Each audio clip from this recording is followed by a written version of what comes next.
नमस्कार दोस्तों, आज का डिक्टेशन 80 शब्द प्रति मिनट स्टार्ट होगा 5 सेकंड बाद।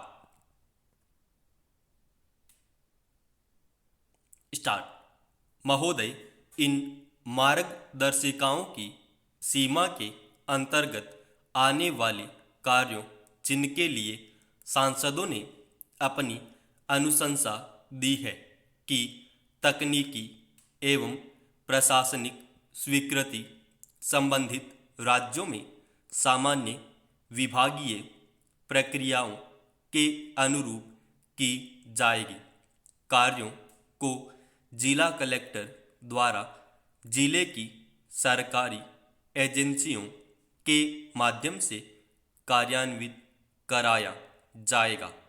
इस योजना के अंतर्गत किए जाने वाले कार्य मुख्य रूप से परिसंपत्ति सूचन स्वरूप के होंगे तथा सामग्री, उपकरण आदि की खरीद अथवा राजस्व खर्च को अनुमति नहीं दी जानी चाहिए।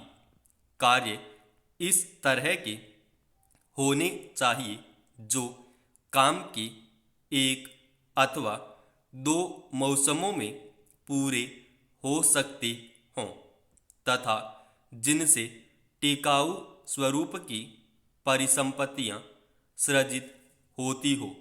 योजना के तहत स्थानीय अनुभूत आवश्यकताओं की आधार पर छोटे छोटे विकास कार्यों का चयन किया जाना है और उनकी सिफारिश की जानी है। सुझाए गए प्रत्येक कार्य की लागत 10 लाख रुपए से अधिक नहीं होनी चाहिए। सुझाव के अनुसार लिए जाने वाले कार्य जिला योजना विशेषकर न्यूनतम आवश्यकता कार्यक्रम के तहत आने वाले कार्यों की श्रेणी के होने चाहिए। इस योजना के अंतर्गत कार्यों के बारे में सुझाव प्राप्त करने के लिए जिला कलेक्टरों द्वारा सांसदों से लिखित सुझाव मांगे जाने चाहिए अथवा अपने जिले के सभी सांसदों के साथ वित्तीय वर्ष की पहली तिमाही में एक बैठक बुलाई जानी चाहिए। ऐसे मामलों में जहां संसदीय चुनाव क्षेत्र एक से अधिक जिले तक फैला हुआ है, संबंधित सांसद राज्य योजना विभाग तथा जिला कलेक्टरों को इन मार्गदर्शिकाओं में उल्लिखित समग्र सीमाओं के भीतर उनके जिलों में कार्यों की प्राथमिकता का उल्लेख कर सकते हैं।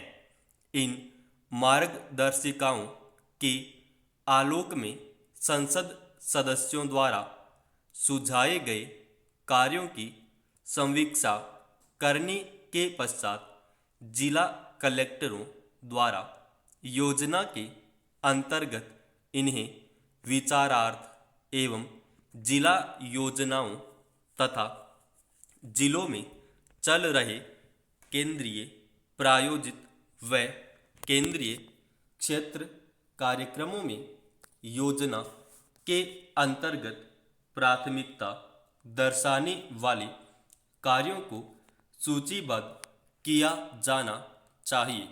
इस प्रकार निर्धारित सूची को जिले में संबंधित योजना तथा कार्यान्वयन एजेंसियों को भेजा जाना चाहिए, जिसमें संबंधित राज्यों की सामान्य विभागीय प्रक्रियाओं का अनुपालन करते हुए प्राक्कलन तैयार करने तथा तकनीकी व्यवहार्यता और स्वीकृतियों के लिए पंचायती राज संस्थाओं, जिला ग्रामीण विकास एजेंसियों, शहरी स्थानीय निकायों, अन्य जिला स्तरीय विकास विभागों आदि को शामिल किया जाएगा। जिला कलेक्टरों द्वारा योजना के अंतर्गत सांसदों द्वारा सुझाए गए कार्यों की सूची इस प्रकार निर्धारित करने के पश्चात यह सुनिश्चित किया जाना चाहिए कि उसमें निर्दिष्ट कार्यों को अनुमोदन और कार्यान्वयन हेतु जिले में संबंधित विभागों संगठनों के विचारार्थ भेजा जाए। कलेक्टर राज्य योजना विभागों की मार्फत विभिन्न विभागों संगठनों में कार्यों के विभाजन के ब्यौरों और भारत सरकार के संबंधित लेखा शीर्ष के अंतर्गत किए गए खर्च के बारे में भी सूचित करेंगे। यदि जिला कलेक्टर उल्लिखित रूप से सांसदों द्वारा सुझाए कार्यों की सूची में किसी कार्य पर विचार कर उसका कार्यान्वयन सुनिश्चित करने की स्थिति में नहीं है तो उनके द्वारा यथाशीघ्र राज्य योजना विभाग को उसकी आवश्यकताओं के बारे में रिपोर्ट अवश्य भेजी जानी चाहिए। समाप्त।